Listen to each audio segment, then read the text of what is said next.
Audio leaks inquiry commission ने मजीद कार्रवाई रोक दी। अदालती फैसले के बाद जुडिशल कमीशन की कार्रवाई मुलतवी की जाती है। मुख्तसर हुक्मनामा जारी। जस्टिस काजी फाइज ईसा ने रिमार्क्स में कहा, टीवी पर हमें कानून सिखाने बैठ जाते हैं, यहाँ आकर बताते नहीं कि स्टे हो गया है। शुएब शाहीन ने आज पेश होने की जहमत नहीं की। शुएब शाहीन टीवी पर वकला प्रैक्टिस एंड प्रोसीजर एक्ट की खिलाफ वर्जी करते हैं। एक तरफ प्राइवेसी की बात करते हैं, दूसरी तरफ खुद अपनी ऑडियोज पर टॉक शो में बैठ जाते हैं। हम सिर्फ खुदा के गुलाम हैं, किसी और के नहीं। हलफ के तहत इजाजत ना होती तो माजरत करके चला गया होता। हमें क्या पड़ी थी, हमें इजाफी काम का कुछ नहीं मिलता। ये इंक्वायरी कमीशन एक कानून के तहत बना है, कम अज कम हमें इस अदालती कार्रवाई के लिए नोटिस ही जारी कर देते। दूसरों की इज्जत है, थोड़ी हमारी भी होनी चाहिए। थोड़ा बहुत आइन मैं भी जानना चाहूंगा। ऑडियो किसने रिकॉर्ड की वो बात की बात है। ऑडियो की सदाकत जाने बगैर किसी की जिंदगी तबाह कर दें।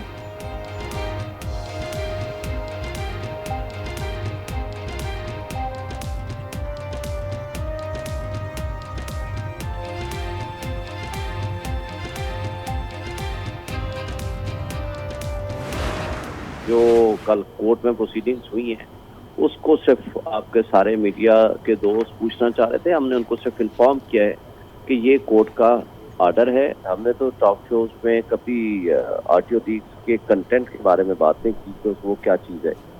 हमने तो सिर्फ बात की है प्रिंसिपल्स पे। इंक्वायरी कमीशन में पेश होने का पाबंद नहीं था। इंक्वायरी कमीशन में वकालतनामा भी जमा नहीं करवाया। सदर Islamabad high court bar association Shoaib Shaheen का जस्टिस काजी फाइज ईसा के रिमार्क्स पर रद्द-ए-अमल। आज न्यूज़ से गुफ्तगू में कहा, टॉक शो में ऑडियो लीक्स के मतन पर बात नहीं की। हमेशा अदालती मामलात पर अपनी राय देते हैं। मीडिया पर तकरीर नहीं, सवाल का जवाब देते हैं।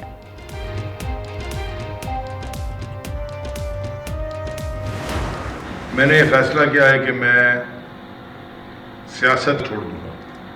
जब मैं सियासत छोड़ दूंगा तो फिर तहरीक इंसाफ में भी जो मेरा ओहदा है सिंध की सदारत का, कोर कमेटी के मेंबर का या MNA का, सबसे मैं इस्तीफ़ा देता हूँ। मैं पाकिस्तान की खिदमत करने की कोशिश करूँगा। PTI रहनुमा अली जैदी ने भी पार्टी और सियासत छोड़ दी। PTI सिंध की सदारत समेत तमाम ओहदों से मुस्ताफ़ी। कहा, पार्टी छोड़ने का फैसला मुश्किल था। 9 मई के वाक़यात की पहले भी मज़म्मत की, अब भी करता हूँ। जो गलत हुआ वो गलत है। जिम्मेदारों को कहफर किरदार तक पहुँचना चाहिए। पाक फौज जिंदाबाद का नारा लगा दिया। पाकिस्तान की खिदमत करते रहने का अज़्म। साबिक MNA शौकत अली और झंग से PTI के रहनुमा शेख याकूब ने भी पार्टी से अलहदगी का ऐलान कर दिया।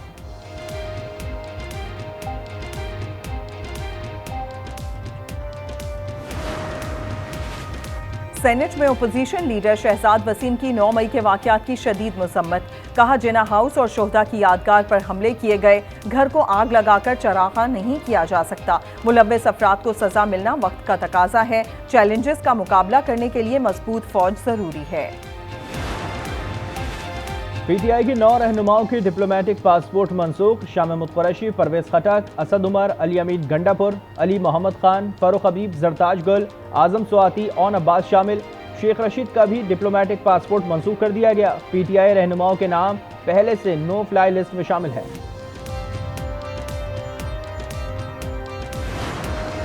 मुल्क में इस वक्त शदीद सियासी तूफान है। अगला मिशन सुप्रीम कोर्ट को आपस में लड़वाना है। सुप्रीम कोर्ट को एग्जीक्यूटिव के तहत दबाव में लाना है। शेख रशीद का ट्वीट लिखा, सब कुछ सोचे समझे मंसूबे के तहत हो रहा है। कौम आसमान और सुप्रीम कोर्ट की तरफ देख रही है।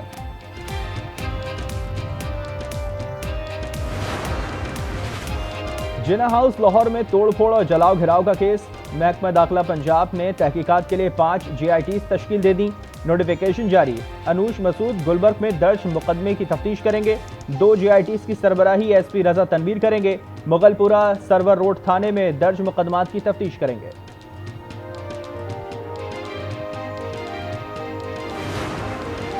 9 मई को GHQ रावलपिंडी पर हमला करने वाले एक और शरपसंद की शनाख्त हो गई। फौजी इमलाक पर हमला करने पर राजा माजिद हुसैन के खिलाफ घेरा तंग। गिरफ्तारी के लिए कानून नाफिज करने वाले इदारे मुतहरिक। राजा माजिद हुसैन GHQ पर हमले से पहले मुजाहिरीन को उकसाता रहा। रियासत मुखालिफ नारेबाजी और तोड़ फोड़ में मरकजी किरदार अदा किया।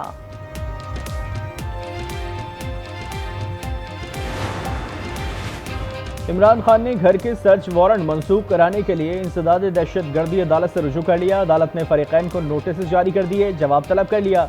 पीटीआई ने पंजाब में नए निगरां सेटअप के लिए लाहौर हाई कोर्ट से रुजू कर लिया। मुशावरत के बाद नया अबूरी सेटअप तश्कील देने का हुक्म देने की सदा। कहा निगरां हुकूमत गैर आईनी और गैर कानूनी तौर पर काम कर रही है।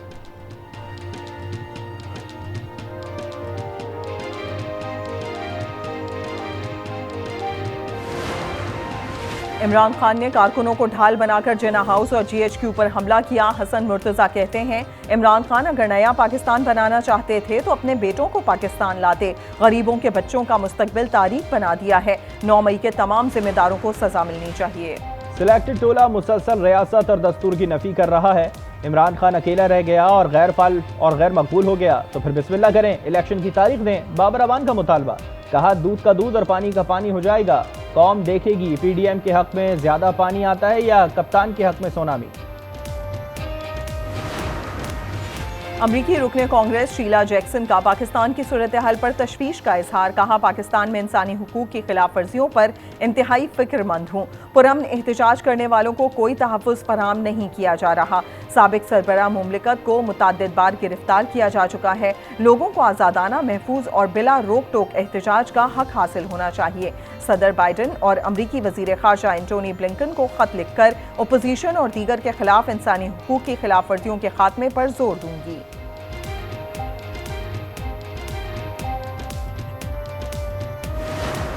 इमरान खान साहब जब जोबन पे थे हमने उनके तमाम गलत बयानी पे मौक़िफ़ इख्तियार किया, लेकिन अब वो गिर चुके हैं पॉलिटिकली। ये जो पस्ती का सफ़र शुरू हुआ है इस पर कोई शादियाने नहीं बजाऊंगा मैं। एज अ पॉलिटिकल वर्कर मुझे अफसोस है इस वाली बात पे।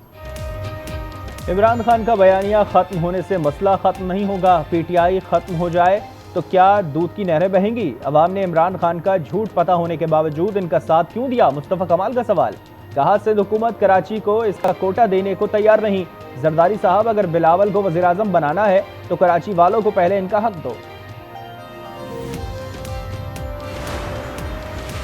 वज़ीर आज़म ने K4 मंसूबे का चौथी बार इफ्तिताह किया। बिलावल और शहबाज शरीफ मिलकर कौम को धोखा दे रहे हैं। शहबाज स्पीड से काम नहीं हो रहा, बिलावल स्पीड ब्रेकर बने हुए हैं। बस लूटमार में स्पीड लगी हुई है। हाफिज नईमुर रहमान की तनकीद। कहा सिंध हुकूमत ने शहर को बर्बाद करके रख दिया। कब तक भुट्टो का नाम लेकर वोट लेंगे और जीतते रहेंगे। आइंदा माली साल का बजट 9 जून को पेश होगा। कौमी इक़्तिसादी काउंसिल का इजलास 3 जून को होगा। वज़ीर आज़म इजलास की सदारत करेंगे। नए माली साल के बजट अहदाफ को हतमी शक्ल दी जाएगी। मजमूई हजम 14,600 अरब से ज्यादा रखने की तजवीज़। वफाकी तरक्याती प्रोग्राम की मद में 700 अरब रुपए तजवीज़। बजट में अवाम को रिलीफ देने के लिए कमेटियां कायम कर दी गई।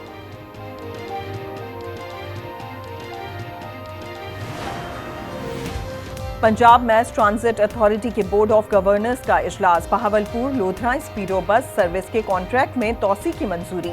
मोहसिन नकवी कहते हैं अवाम को मयारी और महफूज सफर की फरहमी तरजीह है। आइन और कानून की पाबंदी सब पर लाजिम है। आइन के तहफ़्फ़ुज़ के लिए वकला बरादरी का किरदार हमेशा काबिल सताइश रहा। वकला के लिए हाउसिंग मंसूबों के लिए भी जल्द मुशावरत शुरू करेंगे। वज़ीर आला सिंध मुराद अली शाह का तकरीब से खिताब। मुर्तज़ा वहाब कहते हैं कि पीपल्स पार्टी ने आइन, जमहूरियत, कानून की बालादस्ती के लिए जिद्दोजहद की।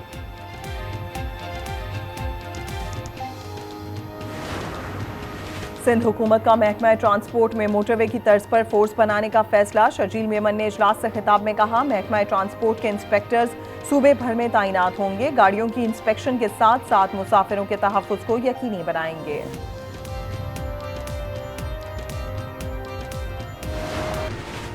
तुर्किया में सदारती इंतखाब के दूसरे मरहले की तैयारियां मुकम्मल। पोलिंग कल सुबह 8 बजे से शाम 5 बजे तक जारी रहेगी।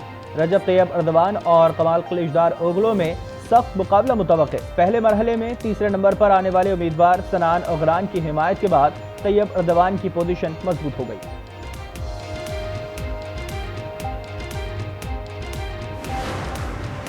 एलॉन मस्क की कंपनी को इंसानी दिमाग में माइक्रोचिप लगाने की इजाजत मिल गई। याददाश्त बढ़ाने, इंसानी ख्यालात को पढ़ने और मुताद्दिद बीमारियों का इलाज मुमकिन हो सकेगा।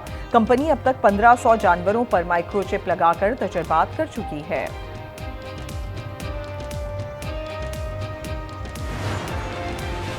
सऊदी अरब की पहली खातून खलाबाज ने खला से मस्जिदुल हराम के मनाजिर शेयर कर दिए। रियाना बरनावी ने अपने ट्वीट में वीडियो शेयर की जिसमें खला से ज़मीन पर दिखने वाले अंधेरे में मस्जिदुल हराम रोशन दिखाई दे रही है।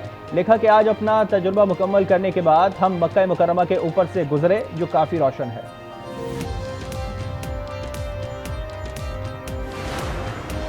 अफगानिस्तान में शदीद बारिशें और सैलाब जाम हक अफराद की तादाद 13 से भी तजावुज़ कर गई। दर्जनों जख्मी, सूबा कंधार, पिक्तिया, दाईकुंडी, खोस्त, नंगरहार, बागलान और गोर मुतासिर। लाखों अफराद फाका कशी के दहाने पर आ गए। माशी और इंसानी बहरान में मजीद इजाफे का खदशा। मगरबी हवाओं का एक और ताकतवर सिस्टम कल मुल्क में दाखिल होगा। कराची, हैदराबाद, सक्खर, दादू समेत मुतादिद शहरों में बादल बरसेंगे। पंजाब के मुख्तलिफ शहरों में बारिश और जालाबारी, नशीबी इलाके ज़ेर-ए-आब।